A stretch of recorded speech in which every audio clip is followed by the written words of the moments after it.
Amis historiens, amis historiennes, bonjour, ravi de vous retrouver pour cette nouvelle vidéo où nous allons encore une fois, après le roi François Ier peint par Jean Clouet, examiner un document qui n'est pas un document littéraire.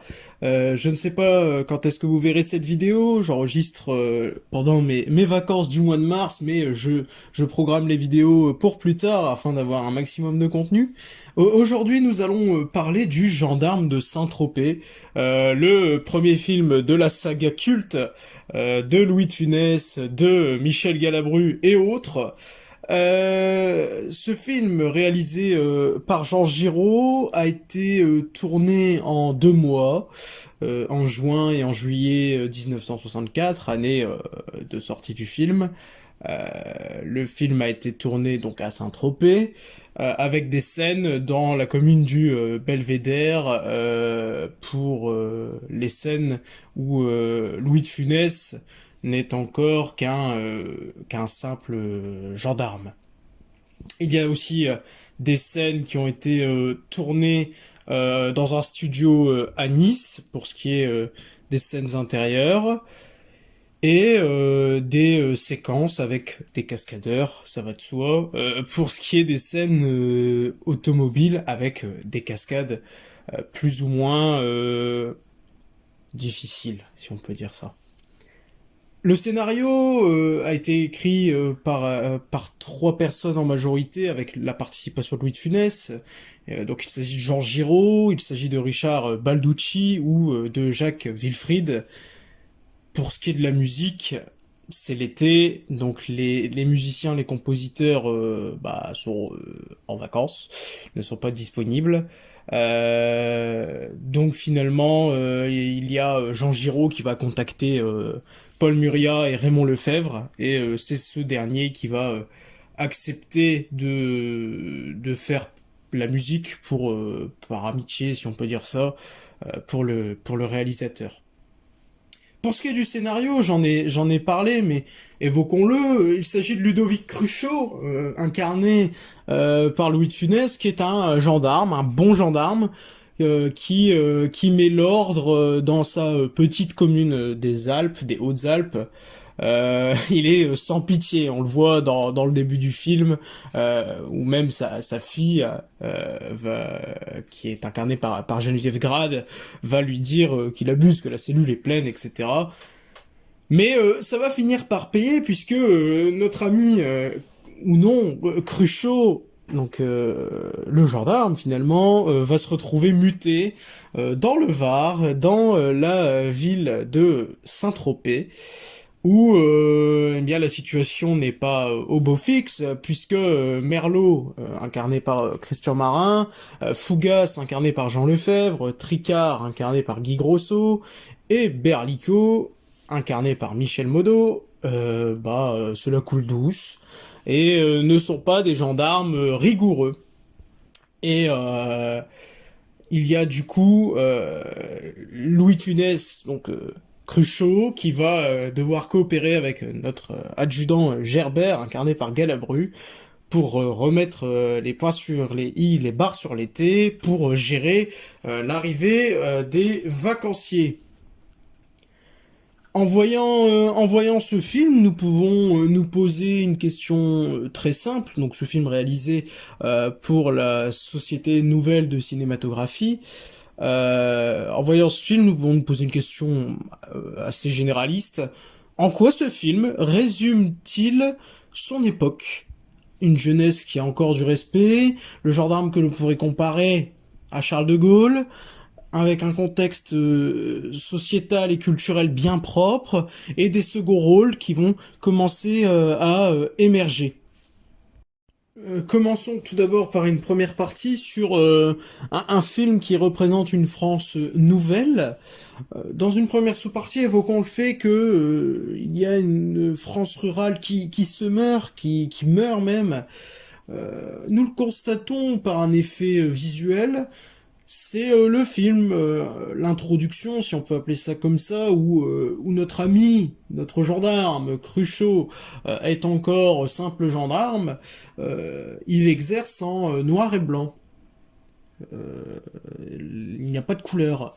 Et lorsqu'il est muté à Saint-Tropez, lorsqu'il est muté dans le sud, dans une ville où il y a des touristes qui vont arriver, etc., directement, on a de la couleur, tout va bien. Et on voit un changement de situation. En fait, c'est le petit village qui est encore un peu ancien, en noir et blanc, etc. Et la ville de Saint-Tropez, l'évolution dans la société du gendarme qui prend au grade et la couleur qui arrive, que ce soit au cinéma ou la modernité, tout simplement. Nous apercevons aussi dans ce film la société de loisirs, hein, puisque il y a du tourisme, il y a beaucoup de loisirs de plage, etc. Ce film illustre la crise de la ruralité des années 60. Dans une deuxième sous-partie, nous venons de voir que la France rurale se meurt, car la France est de plus en plus citadine. En effet, Saint-Tropez est une station balnéaire, il y a donc des gens de la ville, des citadins, des Parisiens, des gens de la ville qui débarquent. La fille du gendarme, donc qui s'appelle Nicole dans le film, veut se mettre à la page, elle ne veut pas paraître dépassée, elle ne veut pas paraître arriérée, si on peut dire ça comme ça. Il y a une volonté d'être uniformisée. L'urbanisation de la France fait que la société est plus jeune, que la femme commence à prendre de l'émancipation, à vouloir plus de droits, etc., ce qui est tout à fait normal, mais ça montre l'évolution de l'époque. Je rappelle qu'on est en 1964. Dans une troisième sous-partie, nous pouvons parler du fait que ce film illustre un peu le rêve américain. Dans le film, je suis désolé, coupez la vidéo maintenant. Ceux qui ne l'ont pas vu le film, allez le voir. C'est un magnifique film. Euh, mais là, je vais faire du spoil pour ceux qui ne l'ont pas vu. On a la fille donc du gendarme qui s'invente un père américain qui aurait un yacht, qui aurait une Mustang, etc. Qui danse le twist. Bon, la voiture, ça va lui poser problème pour ceux qui ont vu le film, mais on n'ira pas plus loin, comme ça ceux qui ne l'ont pas vu ont juste un peu de spoil. Mais on a une volonté de mettre l'Amérique en avant, euh, et ça se voit aussi sur la danse, du coup, je le disais, le twist, c'est un peu the American way of life. C'est un peu, voilà, la vie luxueuse, la vie de rêve, avec une belle voiture, un yacht, un père riche, qui permet à la femme de s'émanciper. Nous avons donc vu dans cette première grande partie que ce film était à l'image d'une France nouvelle.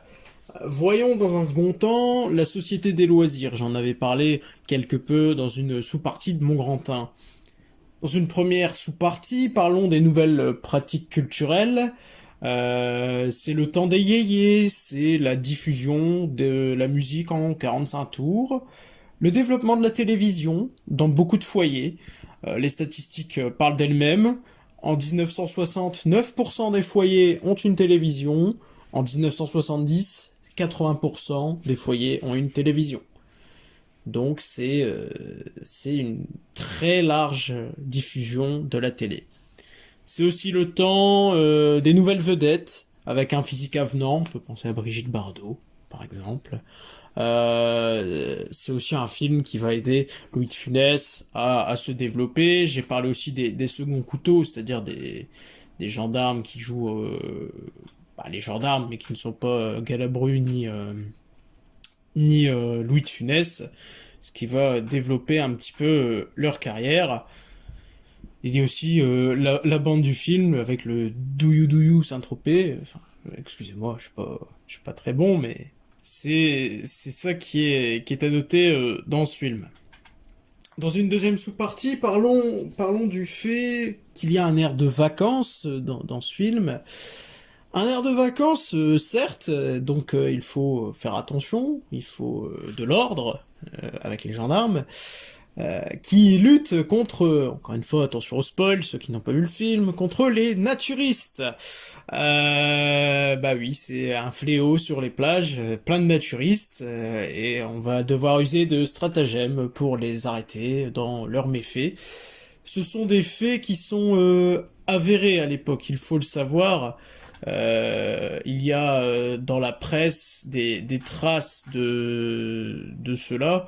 Par exemple, en août 1964, donc l'année du tournage, l'année de la sortie du film, on peut lire dans la presse offensive anti-nudiste sur la côte varoise. L'opération avait été préparée depuis quelques jours dans le plus grand secret, etc., etc., avec des interventions de CRS, etc. Ce qui a inspiré le film, hein, pour ceux qui l'ont vu. Après, il y a un air de vacances, donc qui dit vacances dit touriste. Donc c'est l'idée du développement du tourisme de masse, des villages vacances qui commencent à se développer quelque peu. Et les gendarmes sont là aussi pour garder les flux de touristes, il faut faire attention. Saint-Tropez est une ville qui n'est pas très grande, mais là il y a d'un seul coup un flux de touristes, un flux de nouvelles personnes. C'est les vacances, donc les gens ne sont pas forcément à cheval sur toutes les règles, donc il faut contrôler pour que chacun passe un bon moment. Dans une troisième et dernière sous-partie de ce grand 2, c'est aussi le temps des copains. On le voit dans le film, il y a des bandes de copains, c'est la génération d'après-guerre, la génération baby-boom. On sait qu'après la guerre, la Seconde Guerre mondiale, du coup, comment dire, beaucoup de naissances, et que du coup, bah, en 1964, cette génération a environ la vingtaine, et ben forcément, c'est le temps où on aime bien partir avec les copains, sur une plage, boire un petit coup, manger, rigoler, flâner, bref, faire jeunesse, quoi. Il faut que jeunesse se fasse. Donc c'est ça aussi qu'on peut noter dans ce film, dans cette troisième sous-partie. Nous avons vu dans une première partie que ce film illustrait une France nouvelle. Nous avons vu aussi que c'était l'illustration d'une société des loisirs. Ce film est aussi une interrogation. Quelles seront les valeurs de demain? Quel avenir pour demain? Dans une première sous-partie, parlons du gendarme gaulien. Gaulien en référence au général de Gaulle. La fille du gendarme, donc Nicole dans le film, peut être comparée à Sheila. Sheila, donc qui est née en 1945, qui fait partie de cette génération baby boom. Il y a le côté yéyé, il y a le côté populaire, il y a le côté 45 tours, bref, la jeunesse du baby boom. C'est une jeunesse aussi qui respecte l'autorité, qu'elle soit du gendarme ou l'autorité politique, incarnée à l'époque, du coup, en 1964, par le général de Gaulle, qui est revenu au pouvoir en 1958. Là n'est pas le sujet de la question. On peut voir aussi une comparaison à cela avec le général de Gaulle, mais je l'évoquerai dans ma troisième sous-partie. Dans une deuxième sous-partie, parlons des malheurs d'une fille française avec la condition de la femme qui est écrasée à l'époque. Louis de Funès, du moins Cruchot, l'acteur du coup, va exercer une pression sur sa fille, il va la restreindre, il va l'empêcher de faire ce qu'elle veut avec ses amis. C'est l'époque où les combats féministes commencent à se développer. Ils se sont déjà développés à l'époque, c'est pas nouveau, mais il y a une volonté pour la femme de s'émanciper, de prendre son indépendance.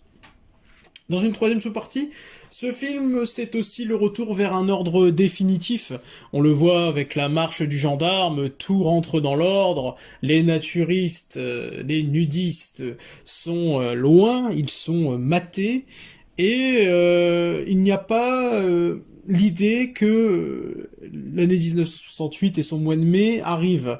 Les gendarmes défilent, ils triomphent, Et l'ordre, il était incarné par Cruchot et par le général de Gaulle. On voit dans la parade du gendarme que Louis de Funès a un képi, il a un costume différent des autres gendarmes. C'est un peu la libération de Paris, là c'est la libération de Saint-Tropez, puisque bah, tout semble rentrer dans l'ordre grâce à Louis de Funès. Et Louis de Funès, au début du film, il est muté. Et ben on peut comparer ça, c'est assez grossier, avec l'arrivée de De Gaulle au pouvoir. C'est un peu le bazar à Saint-Tropez, c'est un peu le bazar en France en 1958 lorsque De Gaulle arrive. Et quand De Gaulle arrive, et quand De Funès arrive, eh ben on remet les choses dans l'ordre. Et ça, c'est un peu une comparaison qu'on peut faire. Et comme je l'ai dit, il y a une absence totale de ce qui va arriver 4 ans plus tard, c'est évident. On pourrait faire une ouverture de ce film avec La Belle Américaine, qui est un film de 1961, donc qui est sorti avant, qui est un film réalisé par Robert Derry. Mais ça, c'est vraiment si on veut faire une ouverture. Voilà, j'espère que ce film, j'allais dire, que ce commentaire vous aura plu. J'ai essayé d'innover un petit peu en parlant d'un film, en essayant de vous prouver que l'histoire, c'est pas des choses très anciennes, c'est aussi des choses qu'on peut regarder en famille, puisque derrière le cinéma, il y a toujours une volonté de faire passer un message. J'espère que cette vidéo vous aura plu, je ne sais pas quand est-ce qu'elle va sortir. En tout cas, j'espère que les temps seront un peu meilleurs. Je vous souhaite une excellente journée, n'hésitez pas à partager, à liker, à commenter, et je vous dis à très bientôt pour de nouvelles vidéos d'histoire.